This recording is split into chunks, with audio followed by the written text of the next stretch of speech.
Amics del Castell de Santa Àgueda, que era una associació cultural que fa molt d'anys que està en funcionament, però que ara darrerament havia mancat un poc, era una de les coses que demanaven en principi a les altres administracions.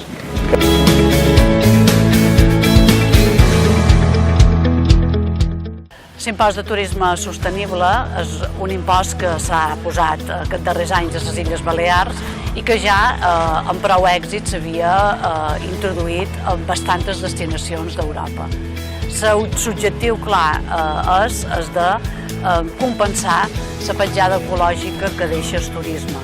Aprofitam els beneficis que genera el turisme per revertir-los en protecció i tenir cura del medi ambient o protecció del patrimoni cultural. Si parlam el cas de Menorca, tenim fites tan importants com la recuperació del camí de cavalls o la rehabilitació del patrimoni com el castell de Santa Àgueda, com la torre de Sanitja en el Mercadal o Torre Rambla a Maó. I és gràcies a l'impost de turisme sostenible que hi ha hagut uns recursos per habilitar aquestes reformes.